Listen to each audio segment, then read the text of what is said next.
Hey guys, it is Saturday, January the 31st. I'm still out here at Schoolie doing walkthrough tours, and today we're taking a look at Kate Kelly's van. Marcel? Marcel?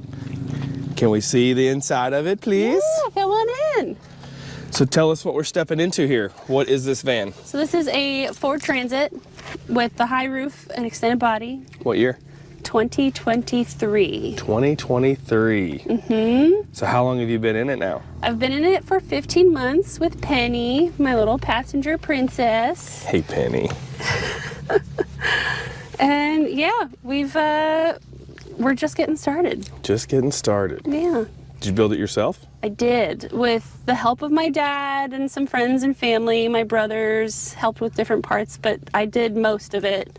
And then got some consulting to tell me what to do for like electrical and stuff, because I did it, but I couldn't tell you what I did. Do you know, speaking of, do you know what your electrical system is? Do you know what you have for battery in here?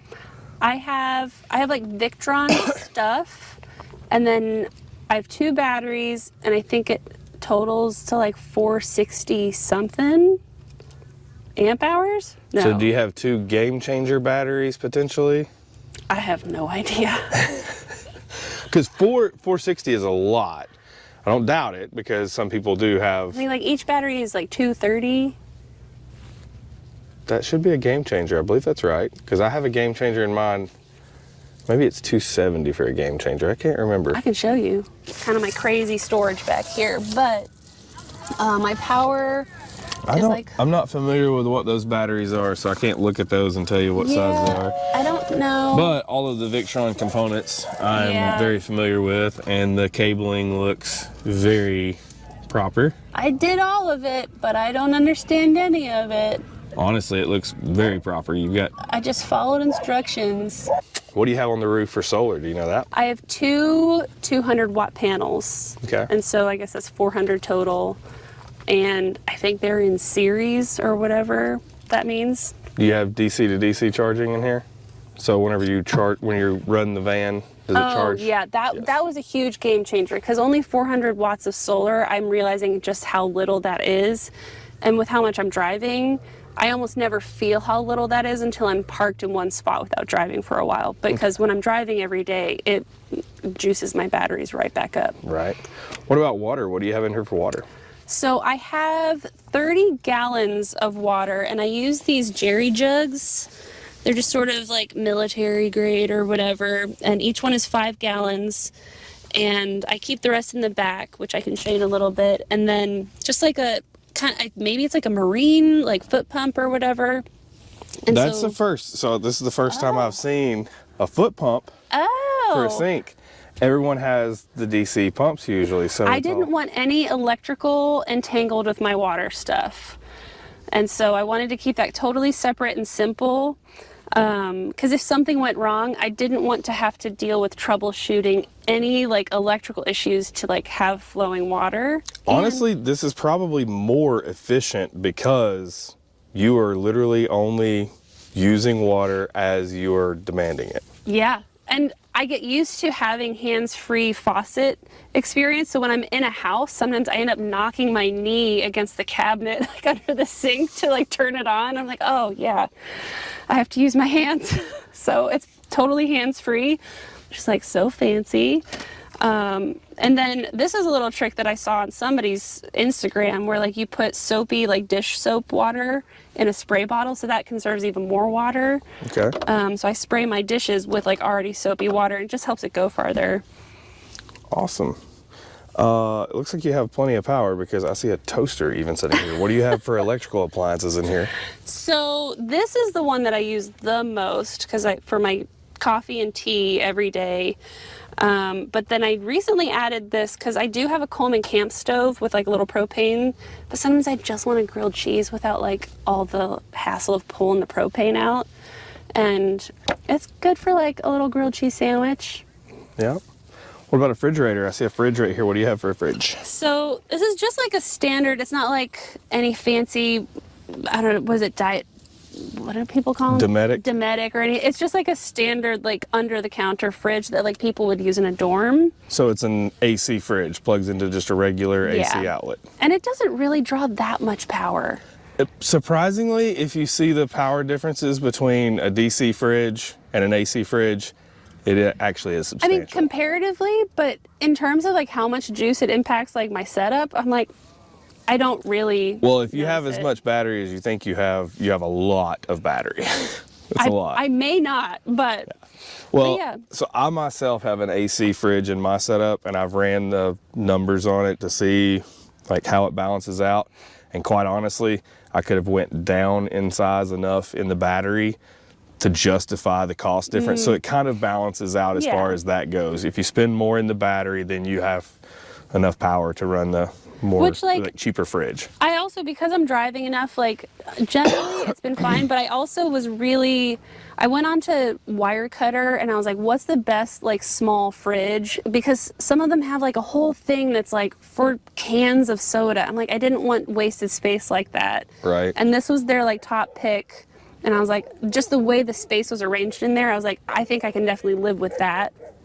And so, it was like just the simplest, most straightforward way.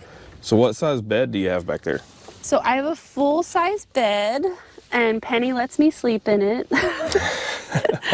And so, yeah, it's perfect for the two of us, and I sleep long ways this way, so then I don't have to like crawl over her to get in and out and stuff, because she's always in bed before and after me, so. And it is nice. You can open the back doors and have whatever view you can park beside. Yeah, it's the best. I'm envious of that with my setup. Matter of fact, we can see my setup straight out the back over there. Yeah, there she goes. I built a false headboard behind my bed because I needed garage space and a shower and all that, and I wanted it put in the back, so I don't get the pretty views from bed like this. Yeah, it's pretty great. Although I can't open the doors while I'm in bed. And so just like the way I built the platform, it's really difficult to get my hand down there, but it's not a big deal to go out and open them from bed to back. Looks like you have a pretty extensive library in here. Yeah, I like books. And so that was definitely a priority, was having some bookshelves in here. And I'm probably going to alter this at some point because I have some more books that I would like to be able to bring on the road with me. But I also have a Kindle because I can't keep all of them in here. Show them the mug that I noticed a minute ago. Oh, yeah. So my friend makes these awesome mugs, and he's a potter in Chattanooga, Tennessee, and they are some of the best mugs around. Which is funny, we met yesterday. She walked up to my van in a group, and I was talking about home, and I mentioned being from Chattanooga, and she's like, what? I lived there. I lived there for 5 years, and a lot of my favorite people are still there. It's like one of my little hubs, one of my home bases. And yeah, and these mugs, I will say, when people talk about like I've only broken one glass thing on the move. These have tumbled and fallen and stuff, and I've never broken one of his mugs in the van. So they are sturdy as all get out. So, little plug. Yeah. What do you do for heat? When it's really cold, I will need shore powered. I have a little powered, what do you call them? Oh, I have a little electric space heater. Okay. But I need shore power for that, because even though it's little, they suck all the power. But generally, if I'm, I don't know, in the 20s and above, we can manage where I'll blast the van heat when I'm getting ready for bed, and then I have an electric blanket layer, and I click that on, and so then that keeps it warm. But if it's like really cold, what I've started doing is I like kind of pull a curtain across here, and that kind of keeps this zone a little cozier and warmer, where the blanket and then both of our bodies, I have noticed that this little zone stays warmer than the rest of the van. So you are doing it without a diesel heater or built-in heat, like? I don't have a diesel heater, not yet. Down the road. Okay. What's the coldest climate you stayed in so far with that?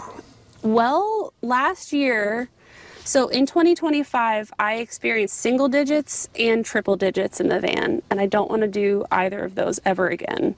And both of those were in Tennessee. So But I was parked with friends when it was in the single digits, and so I had my little. I really pushed the limits on that little space heater because it's not designed to fight raw cold like that. Right. But it did a good job, and I have insulated window covers for the windshield and the front windows. What did you insulate with, period? This is Thinsulate. So, and it's, I guess, like 4 vans. They designed it for that, I think. And you just order like a big, huge roll of it and cut it to size and used some 3M adhesive to get it stuck on there. But, I mean, it's probably not non-toxic or anything, but it got the job done. Right, right. So what do you have in here for food storage? So it is an open shelf, and I thought I was gonna need cabinet doors, but those are kind of complicated to like do well. And so basically I just sort of like wedge things in, and I rarely have stuff fall out.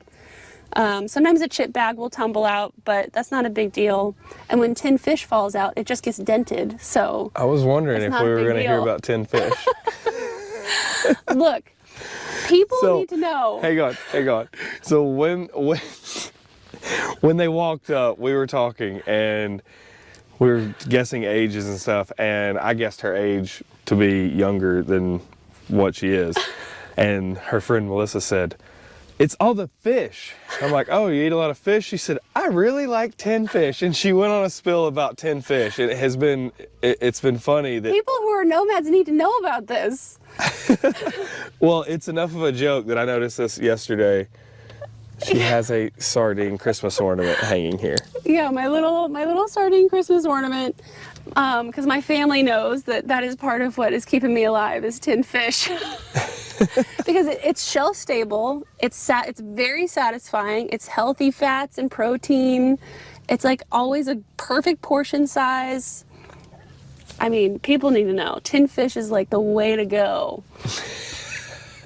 I love it. You just clicked on your lights there. What do you have in here for lighting? Oh, so yeah, it was getting a little dark, but these are just like, I could probably wire them in for AC power, but they're just like little strings of like twinkle lights from Amazon, and I plug them into my regular outlets. And that's what you're using for all of your lighting in here? I also use reading lamps, so Okay. I just recharge those. And when it's dark, like we don't need big bright spotlights, and this is like helpful when I'm doing dishes at night. But I like kind of stapled the little like click light or like control for the lights, so it's like having light switches but without all the like fuss. I hear the howling. Oh, yep. That means that the sun is setting. At Schoolypalooza, we got to step out for this. Come Oh, on. there it is. I love it. So at Schoolypalooza, every single night when the sun goes down, everybody howls to signify that it's sunset. And quite honestly, it's pretty nice because we were in the middle of doing something and almost missed it. And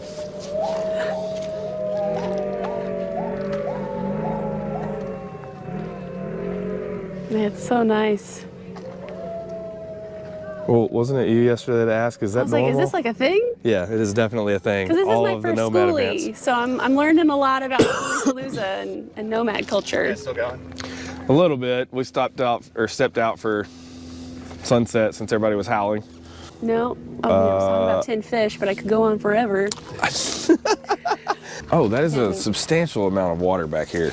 Yeah, so this was, the nice thing about these is that I don't have to go to a fill-up station or anything. I can fill it in my friend's house or little businesses that do water refills. So if it was a big tank, I would need to like have access to hose kind of setups or whatever. But this I can kind of fill up as I go. And it's a little bit of a workout when I have to like replace them all. But so far this has been sufficient to like, I was a little worried about them just being loose, and like that's held them in place just fine. And I have these traction board things, which I've needed to use a few times to get me out of some sticky spots. Is But this thing front or rear wheel drive? it's rear wheel drive. I wish I had all 4 to like Yeah. give me some go. Well, but- rear is still, in my opinion, better than front. I feel like you get better off with rear, especially Yeah. with all the weight that we have in the back of them. Yeah, so it's better than nothing. I had this guy, Crown and Solar, basically told me everything I needed for what I thought my power needs would be. So he like ordered it, and I was like, okay, you just tell me what I need. Okay. And then a friend he had been doing research on a family bus that he was converting. He was doing it all himself. So he had the tools that I needed, like to crimp the thingies and the whatchamahas, I don't know, like the Crimp the doohickey. wires. Yeah, crimp the doohickeys. But like, so he had all the tools for that, and he would like double check my work. I would like do the thing according to instructions, and he would look at it, he's like, yep, that's well done, and whatever. I don't remember any of it, so I couldn't tell anybody how to do it, but I haven't had any problems. It looks like a very So- well-built system. Yeah, it does the trick. So I do have a really solid like electrical situation in here, but since I added Starlink to my setup, it's such a power hog that having this little bitty Jackery and single panel has been so helpful to like put less strain on my system and drain my batteries when I'm stationary. And so it's not much, but it's a really nice system to have just as backup and supplement. And then this is like for when I have shore power. I just keep this back here. Also, it's always good to have just like a canister of bungee cords. Like they come in handy for all kinds of stuff. Yeah. Awesome. Well, I think that covers all of it. Okay. Appreciate you showing us around. We'll see you guys Yeah. next week with another walkthrough tour.